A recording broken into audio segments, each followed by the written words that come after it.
I'm Cora Vale, 32, the daughter who paid the property taxes on the Hamptons house while Eden paid for lip filler. I was raised to be useful, not seen. The one who balanced the nonprofit books, wrote the grants that kept Mom's charity galas afloat, and quietly funneled my own salary into the foundation so Eden could post selfies with starving children she'd never met. They called me sensitive. I called it survival. 3 weeks earlier, I'd found the new trust amendment in Dad's study.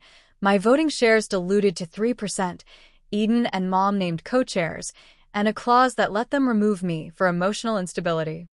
They planned to announce it after dessert, right before the string quartet switched to Auld Lang Syne. I didn't wait for dessert. I spent those 3 weeks with a forensic accountant who still owed me for saving his daughter's college fund, and a trusts and estates attorney who hates bullies more than she loves billable hours.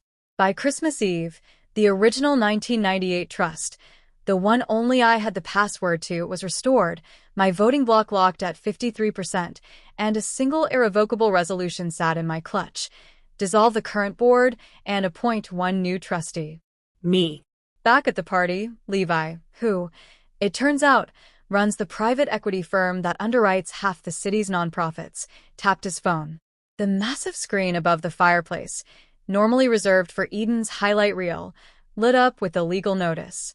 My name in bold. Their names crossed out in red. Dad actually dropped his glass. Mom made a sound like a kettle running dry. Eden lunged for Levi's arm. You can't. She's unstable. Levi gently removed her hand. No. She's the only stable thing in this room. Then he looked at me and smiled the smallest smile. Your move, Madam Chair. I didn't scream. I didn't need to. I simply walked to the head of the table, took the chair that had always been Eden's, and sliced myself the thickest piece of beef Wellington on the platter. Board meeting starts now, I said, chewing slowly. First order of business. All future galas are invitation only, and none of you are invited. Mom tried tears. Dad tried threats. Eden tried bargaining with her ring finger. I just signed the dissolution papers right there on the dessert cart, next to the old log.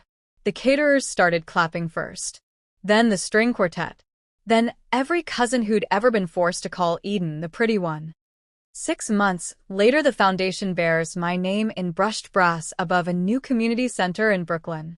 Eden's engagement photos got 0 likes. Levi never posted them. Mom's gala invitations now come back. Return to sender. Dad texts every birthday. I let them go to voicemail. Some people think justice is loud. Mine was the soft scrape of a chair as I finally sat at the head of a table that used to pretend I didn't exist. If you've ever been the punchline at your own family's feast, remember, the meal tastes different when you're the one holding the knife. And tonight, I'm finally full.